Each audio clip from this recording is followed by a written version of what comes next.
Hello, ladies and gentlemen. Welcome back to another episode of Easy XP. My name is Dan, your host as always, and I will be taking you through another week's episode full of gaming goodness. I'm sorry about the fairly delayed and somewhat unusual start this morning. As always, it's often a very frightening thing to wake up a studio in the morning, especially when you arrive about a minute before your show has to air and you find the entire room locked and the entire radio system shut down. It's not exactly something I recommend.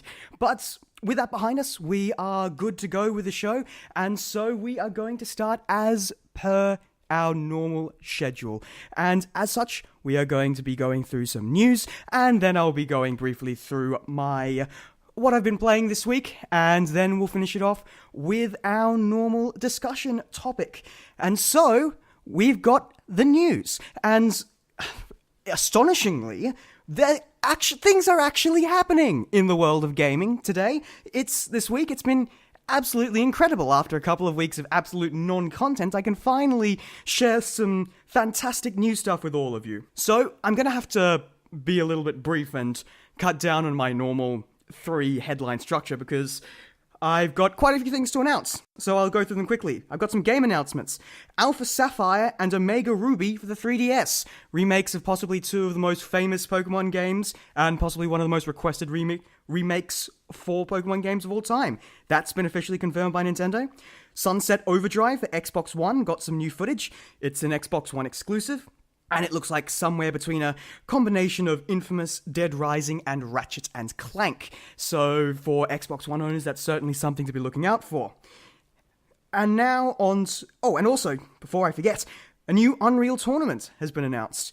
And according to the developers, it is in production from, now.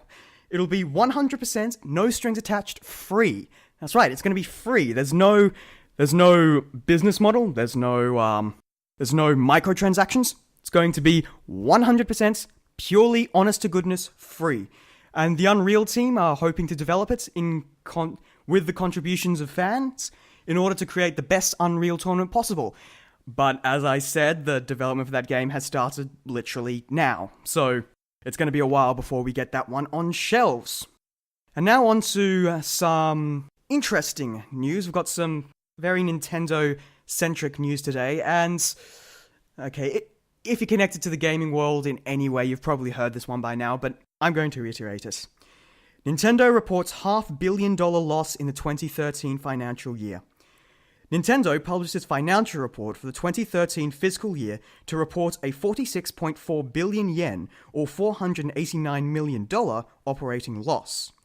The Nintendo report attributes this to global Wii U hardware and software sales failing to meet expectations, selling 2.72 million and 18.86 million units respectively, bringing the total number of Wii U's sold to 6.17 million units, comparable with the number of PS4s that have been sold to date. 3DS hardware sales were only slightly below expectations, and 3DS software sales met expectations. Nintendo are establishing plans to stimulate Wii U sales by introducing DS games to the Wii U Virtual Console and focusing marketing and software development on the gamepad, which Nintendo names the Wii U's most important differentiator. Look, I'm not going to talk about this. I feel I'm too inexperienced with business, too jaded, and too biased to offer a solid opinion on this. I will just say one thing. We shouldn't care. Nintendo isn't going anywhere anytime soon. And no matter what happens, they'll still be making top-quality games. You know what? I'm actually a little bit excited by this, because history shows us that Nintendo pulls their craziest and best ideas out of their hat when they feel they're a little bit cornered.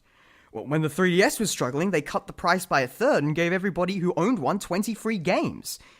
This news only just hit, and already they've announced DS games for the Wii U and the most requested Pokemon remake of all time.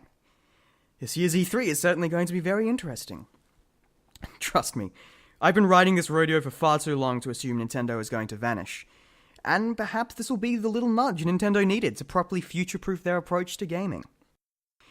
And from some fairly bleak news to something that some may consider bleak, I think it's a nice step forward, actually. Nintendo officially apologizes for same-sex marriage controversy in Tomodachi Life. Okay, this one needs some explaining. Nintendo released a 3DS game in Japan called Tomodachi Life, which is a bizarre combination of Animal Crossing, The Sims, and the 3DS Mii Plaza. After announcing a Western localization, software engineers discovered a glitch in the game's code. This glitch was causing a fatal memory leak that could potentially break the game, but also had an unusual side effect. The glitch allowed for 2 male avatars in the game to get married and biologically have a child. In fixing the bug, Nintendo accidentally removed the glitch that allowed for the same-sex relationships.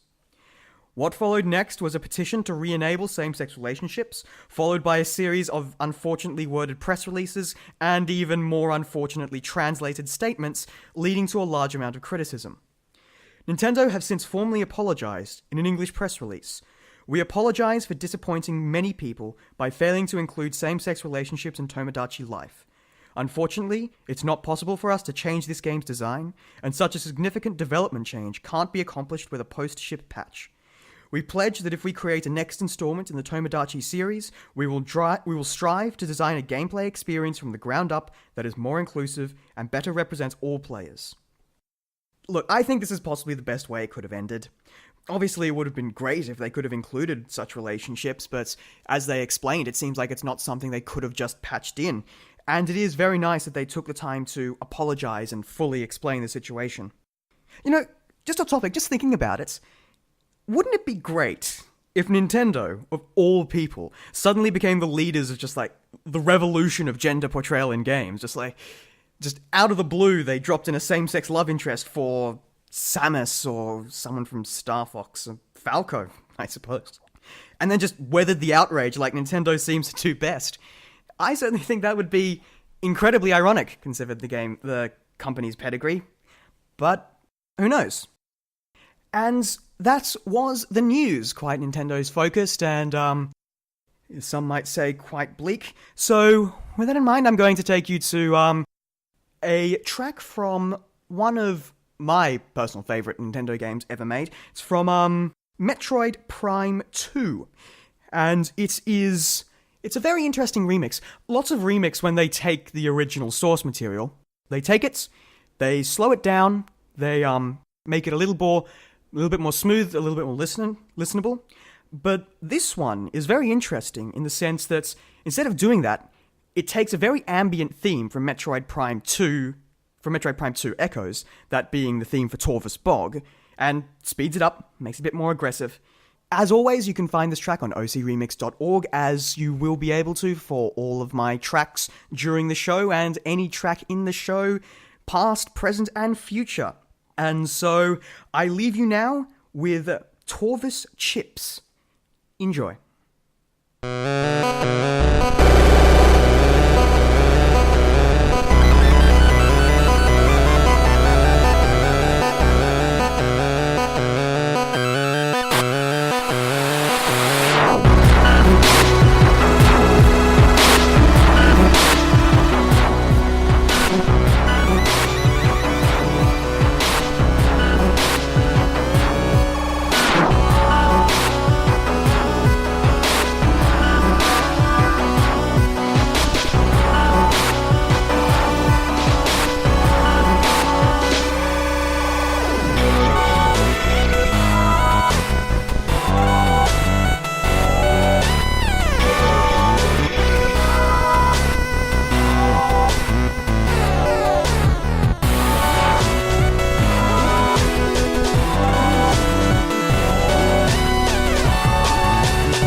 You are listening to Easy XP on SURG FM. My name is Den, and that was Torvis Chips by the OC Remix user Maze Dude. I am in a particularly electronic mood this week, and also I feel the need to point out that all of my selections, their creators have fantastic pseudonyms. For instance, that was Torvis Chips by Maze Dude. Moving into the second part of our show. So, what have I been playing this week? Now, the more perceptive of you will realize that the show started a little bit late. That was partly due to a locked room and a closed down audio system, but also the fact I was running a bit late. I might have sounded a little bit out of breath. That's because I was running to make my show. Why was I late? Why was I running late to my show? Because I spent far too long last night finally finishing Riven. Yes, that's right, you heard me correctly, I finally beat Riven. Riven was an insurmountable obstacle in my childhood. It was one of the first games I ever played, one of the first games that I even saw. When just looking at just my memory of it, it's just blank. It's an imperceptible game that made no sense, but finally, after however many years, after 12 or so years, I finally went back and I finally beat it on my own terms without using a guide. I want to point that out. I did it without using a single guide, and I am so proud of myself because in a lot of areas that game can be incredibly obtuse. But the story was gripping, it had a killer premise, and when I was getting towards the end, I just couldn't put it down. And it was fantastic. I recommend it to anybody who is a fan of point and clicks or logic puzzles. Be warned, it is incredibly brutal, and I will be the first to attest to that. So what else have I been playing this week? Well, over the week it was my birthday, and me being the one-track boring individual that I am, my family and friends decided to get me games for my birthday, because that's normally an incredibly safe and default gift for me, because I'm incredibly unhelpful when it comes to gift buying. And so, from my family, I got Super Mario 3D World, and from my friends, I got Dark Souls 2, the PC version, and Kerbal Space Program, of all things. Kerbal Space Program being a game that I recommended in one of my episodes a while ago. And let's begin with Super Mario 3D World. I went into it, I played a couple of levels, and guys, it is happiness condensed onto a disc. It's just, when you're playing it, you just get this massive grin across your face, and it controls exactly like a mainstream 3D Mario game, and you can play it with friends or family. It's got a very versatile co-op mode, and it's just fantastic. I'm going to have to find a way to get the soundtrack as well, because it's all wonderful big band arrangements of new themes as well as classic themes as well, and it's fantastic. It really is. It really disturbs me that the Wii U isn't doing so well, because these are the kind of games we get on it. They are fantastic, and I also got round to playing Donkey Kong Country Tropical Freeze, which I talked about last week, and same deal with that. It is just charming. It is charming, it's cute, it sounds, looks, and plays fantastic, and yeah. Dark Souls 2, I have downloaded and installed.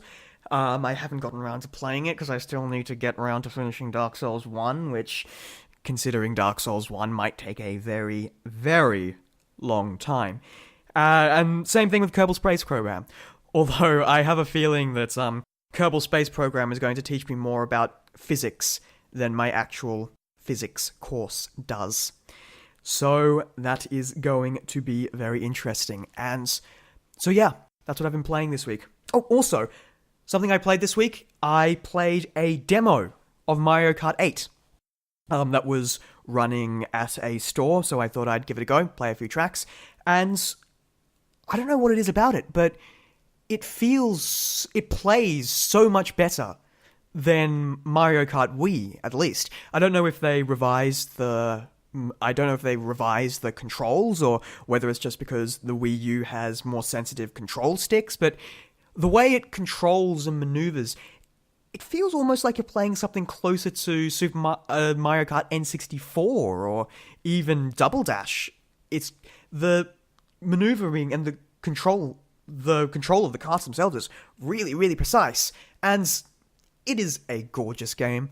It really, really is a pretty game. They set it up on a TV. I was standing about 30 centimeters away from the TV because that's how demo units work, and 30 centimeters from what was probably a 720p television, and me being the PC graphics snob that I am, I could barely notice the flaws or the artifacts from 30 centimeters away. It's a gorgeous looking, gorgeous playing game. And yeah, so I am excited for that when it comes out. Over the holidays, I'll probably take it over to some friend's place and have a blast with all of those, and yeah, it's going to be fun. And with that, I think it's time to move into our next track for the day. I've been having a little bit of Nintendo bias in my tracks over the past week or two, and so I thought I'd even the scales a little bit. This one is actually from Sonic the Hedgehog 3, and it is from a composer by the name of Arceus. Or I am sorry for butchering your name if I did, by the way, but it's spelled Arceus, so I'm calling him Arceus. And it is called Mystical Groove from Sonic the Hedgehog 3. I was never a Sega kid. The first console I owned was an N64, so I was a bit late to be a Sega kid. But Sonic will always have a place in gaming history, and so I thought I'd have you enjoy a Sonic track in this fine Monday morning. This is Mystical Groove by Arceus. Enjoy.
You are listening to Easy XP on SURG FM.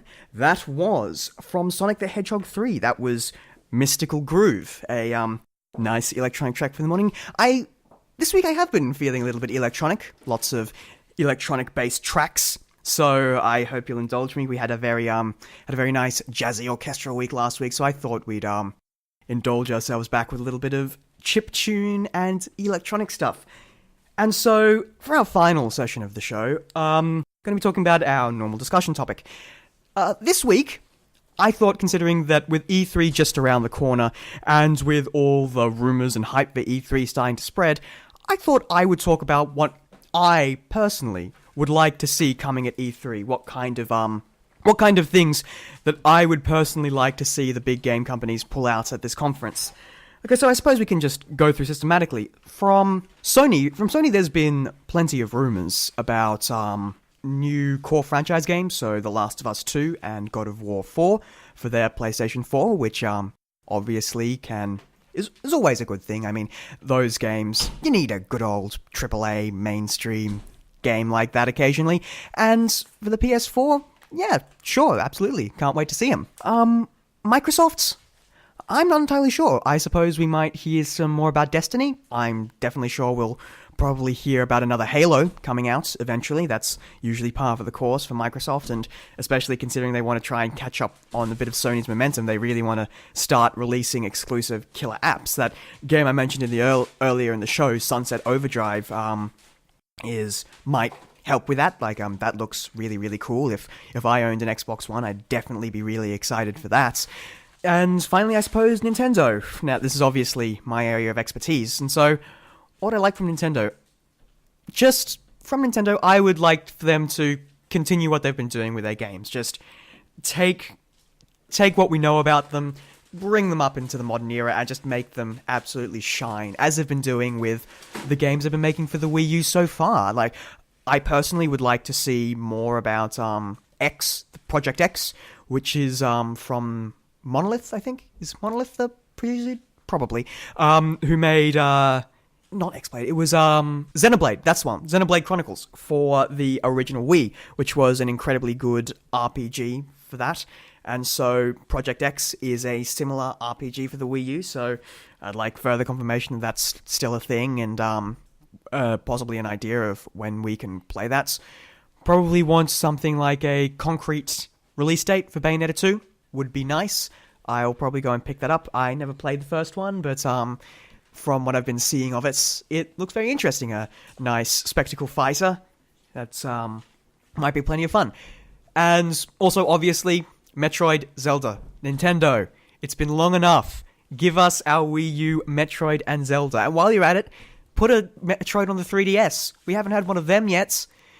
I would love it if Nintendo gave Mario a little bit of a rest for most of the rest of the generation. Like, they've come out with Smash, Mario Kart, the 2D Mario game, and the Mario platformer. I reckon that it's time for them to take a little bit of a break from Mario. Maybe bring out another fully open world 3D Mario at the end of the generation. Maybe like a Galaxy 3 or a new one in that series, just to just as a sort of send off for the Wii U at the end of its life in a couple of years. But that's long thinking. I doubt we'll hear anything of the sort at E3. That's just me rambling. But yeah, Metroid and Zelda. Retro Studios, the fantastic studio behind Metroid Prime's, all the Metroid Prime games and the Donkey Kong Country games. They are, since Tropical Freeze has been released, they have not been, their new title has not been disclosed yet, and so it'll be really interesting to see if we get anything from them. A Retro-developed Zelda wouldn't be a bad thing, and in fact, Nintendo have said that Retro was high on the list of developers who they wanted to help make the next Zelda game. And so, yeah, I'm hoping to see all of that from Nintendo. And this is just a blanket statement for all three of the companies, but possibly Nintendo in particular. I want to see new stuff. I want to see stuff that makes me feel like we truly have entered the next generation. I don't just want more pretty games. We've got pretty games. We can do pretty games. The Wii U can do pretty games. We don't need ever-increasing pretty games. I want something new, something that gets me excited. If Sony or Microsoft can get me to compulsively buy a PlayStation 4 or an Xbox One just from something they show at E3, that's the kind of thing I want to see. And from Nintendo, bring out a new IP. Go on, take a risk. What have you got to lose? Apparently $500 million, but I will not go there. And also, lots of exciting indies will probably come up at E3. That'll be always fun to see. And obviously some decent PC titles. Actually, Valve has been quiet for quite a while now. We can wonder if we'll see anything from them. Like, even if it's just a Source Engine 2 tech demo, that'll be enough. Like, bottom line, what I want from E3, I want something more than the last couple of E3s we've had. I want something that says, yes, we are finally into the next generation. This is something we couldn't have done last year. It's something we couldn't have done 2 or 3 years ago. That is what I really want to see the companies pull out. And with E3, we've been disappointed before. Chances are none of that's going to happen. But we can keep our hopes up.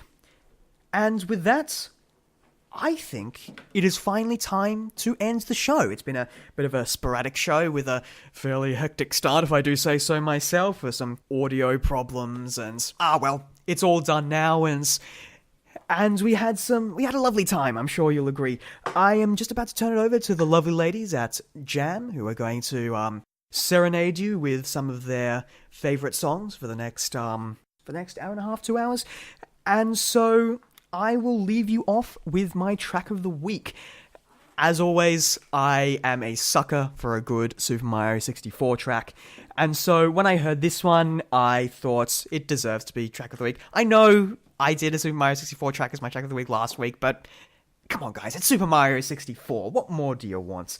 And so, I am happy to present as my track of the week, Welcome to My Castle. Castle spelt with a K, because obviously it's much cooler that way, by the remixer DDR Kirby ISQ, which is possibly one of the most fantastic pseudonyms I have ever heard. As always, if you want to contact us, if you'd like to suggest a game for us to talk about or review, or if you'd like to suggest a discussion topic, or if you'd just like to yell at us for being plain wrong, then you can contact us at surgexp@gmail.com. That's surgexp@gmail.com. You can also check our YouTube channel, which is youtube.com/user/surgeasyxp, or SURGEASYXP, or just search EasyXP Beta into the YouTube search. You will find us eventually. And so, I leave you now with my track of the week. Thank you very much for listening, ladies and gentlemen. My name has been Den, in fact. Thank you for listening to Easy XP, and I leave you now with Welcome to My Castle. Enjoy.